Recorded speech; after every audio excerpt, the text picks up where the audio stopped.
सर्वजनं मे वशमानय स्वाहा। ॐ श्रीं ह्रीं क्लीं ग्लौं गं गणपतये वरवरद सर्वजनं मे वशमानय स्वाहा। ॐ श्रीं ह्रीं क्लीं ग्लौं गं गणपतये वरवरद सर्वजनं मे वशमानय स्वाहा।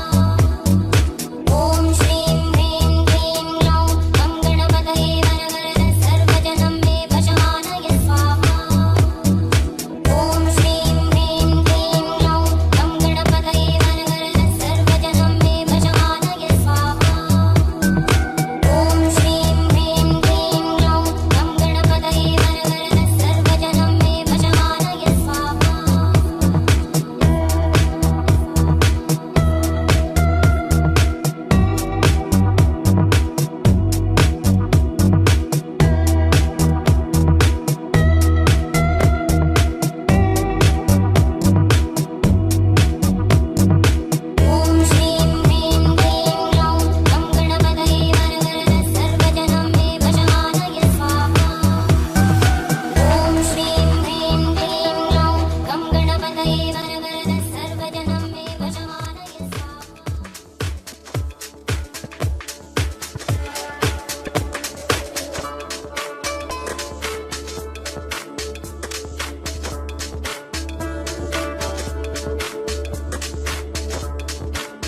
So the first step always, represented in this case by the moon, is purification, the lowest rung of the ladder. All things must become clean. Clean inwardly, clean morally, clean and simple and honest in their dealings with each other. Purity in this case means overcoming ulterior motives, overcoming all of the negative criticisms and evil thoughts which offend the law as well as our neighbor, and also to realize that this is the first step, and that no one can take the second step until he passes the first one. Now as he gets a little further along, he comes again onto a new rung of the ladder, and this rung is supposedly governed by the god Mercury.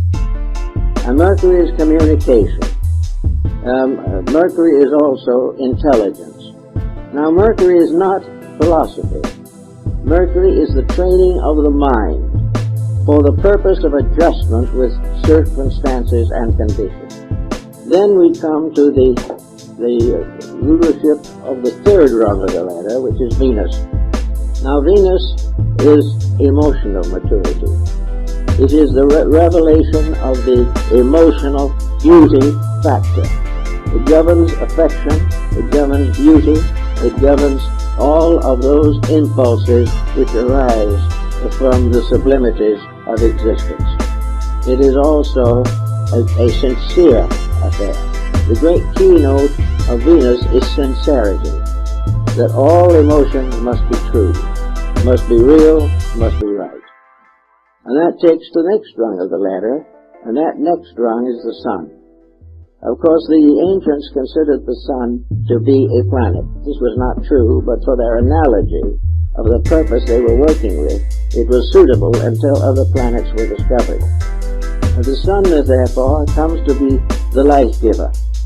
The sun is the contribution of each individual to the eternal growth of things. It is the problem of bringing life and light to others. It is service. It is protection. It is a necessary sacrifice of self-interest for the good of all things. After this has been more or less well accomplished, we pass to Mars. And this is one that most people will have a great trouble with.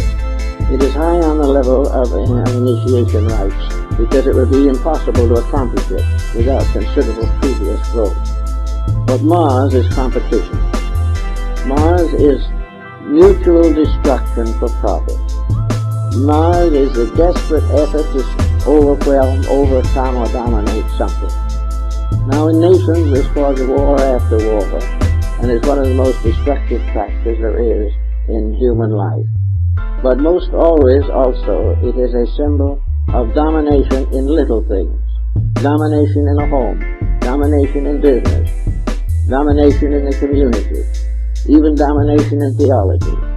All domination, all effort to bind by force others to slavery to us or our purposes, our ambitions, the sacrifice of the life of the child in order that the child may fulfill our ambitions. All of these things come under Mars. Mars is a more or less active, somewhat destructive force, but it is also the basis of courage.